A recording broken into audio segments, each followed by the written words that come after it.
Hello and welcome to the Cove. Today we are fortunate enough to be joined by the new Command Sergeant Major of Forces Command, Warrant Officer Darren Murch.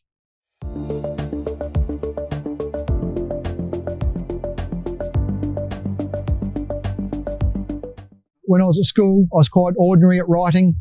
I was fairly average at putting the written word together. But some of the things that weren't identified in the short bio you provided to me was my qualification as a photojournalist and also a qualification as an accreditation as a national track and field coach.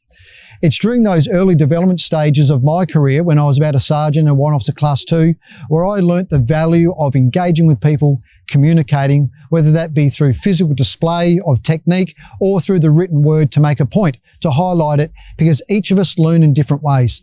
And I find by developing ourselves, enhancing the skills or even introducing the skills into our lives, it allows others to learn and appreciate what each of us know.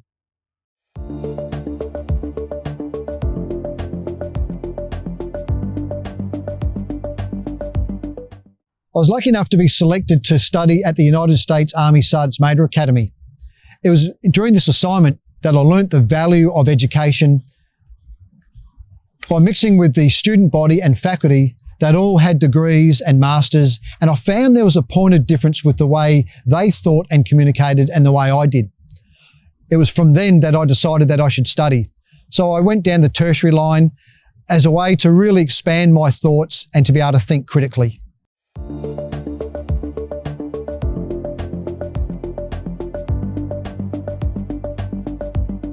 This is an interesting question, and I'm sure it's one that many of us ask ourselves because we are all busy now within our jobs and within our families.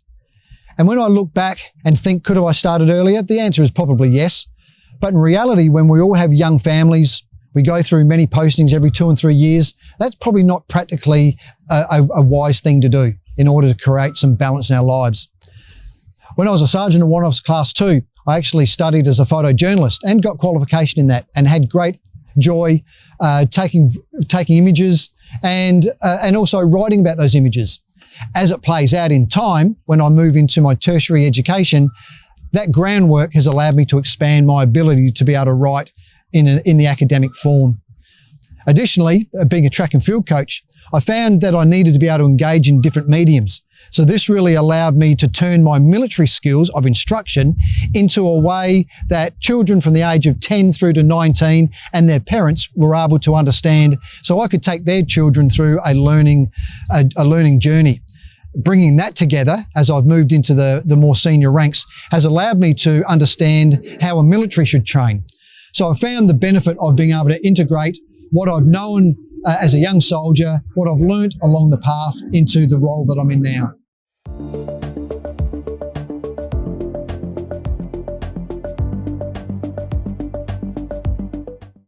I actually use another word other than balance, and I prefer to use integration. It is about including all of these different interests into each of our lives. And there'll be times in our life where we're not able to do study and we might need to defer, or we might decide to enroll at a later time.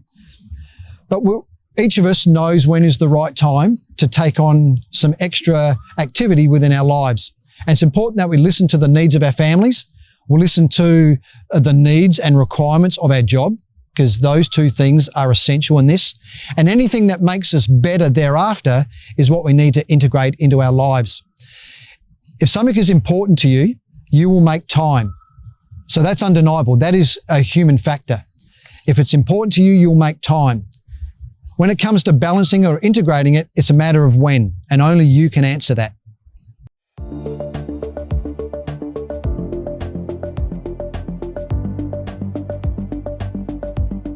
With the aid of technology, the connectedness that we find ourselves around the world, there is more opportunity for us to be able to share ideas, share information, explore things that interest us.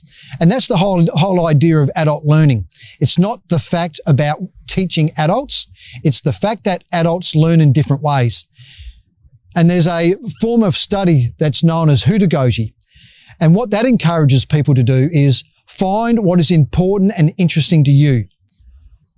identify the connection it has to work, and then go and study, research, read, engage with all manner of articles that contribute to the connection that you've made. That's how adults truly learn, using their experience, their knowledge, and their interest.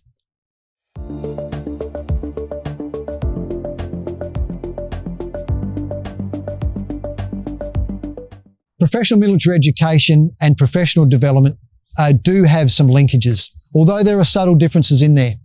The way I see PME is it is part of a system. And we also have the word education in there. So there is an expectation that the activity or event that a person or a group participates in would have an educational benefit to it. I see PME definitely as something that expands a person's knowledge, expands their understanding and intellect. Professional development would also have a similar outcome, but I see the development more aligned to a vocational, a practical, skills-based achievement. Yes, it would be expansive in nature, but it would be more, in my mind, aligned to a person's skills and employment. Now, both develop a person, whether you're being educated or developed, both have an outcome where a person or a team is better because of that. At the end of the day, I don't think we need to mix words. If someone is doing PME or professional development, they're achieving the same outcome. Find something that interests you and explore that as far as you can. And you'll find some sub-branches. You'll find some avenues to go elsewhere, to drill in even deeper, to make you a better person, a better leader.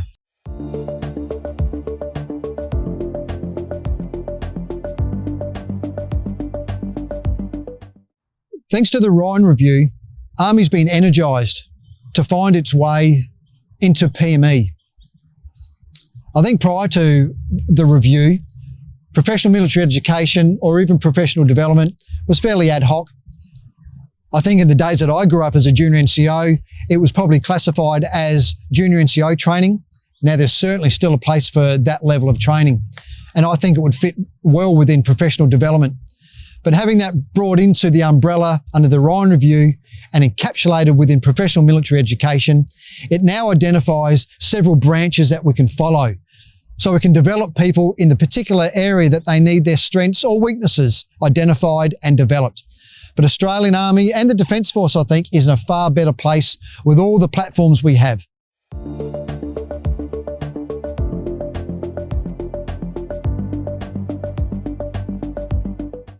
Do you want to be a better leader, a better person? Each of us need development. I wrote an article recently for the Cove entitled, "A Changing Army Doesn't Arrive." The idea behind that was there is always things to learn.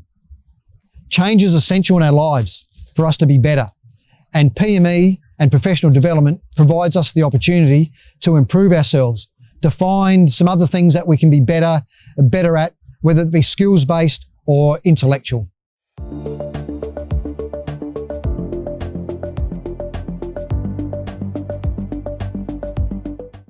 I maximise my time when I do road trips, as example from Sydney to Canberra. I'll listen to podcasts. Coaching for Leaders is one that I listen to at the moment and for most of last year. But without sounding corny, the Cove is my number one platform. There are so many linkages that the Cove has that allows me to, in a couple of quick clicks, move in and out of different product.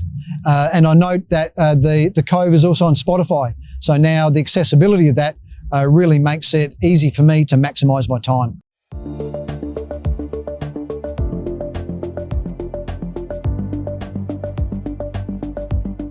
I love how I'm hearing the voice of many ranks, or from private soldiers to our senior officers. Just hearing what they've got to say, seeing new ideas, allows me to reflect on what I think about those issues, or causes me to go and do some research. Because often within these articles, I'm able to identify some problems that exist in the lives of people. And I can actually go and research and offer that advice to my commanders so that we can have an effect on people's lives.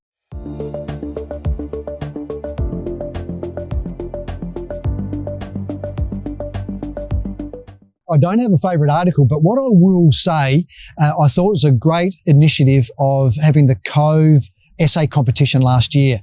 I was a judge on that, and the range of material that was written and the ideas that come from officer cadets and soldiers and officers was damn well interesting for me.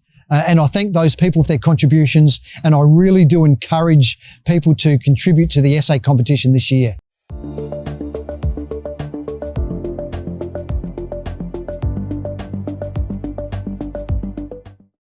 I commend anybody that writes for the Cove, in particular junior NCOs. An organisation learns when it listens to and it hears the voice of its rank and file. And our junior NCOs are living the pressures of service life every day. The more you write and find your voice through platforms like the Cove allows the senior leadership, headquarters such as Forces Command, to hear what's on your mind.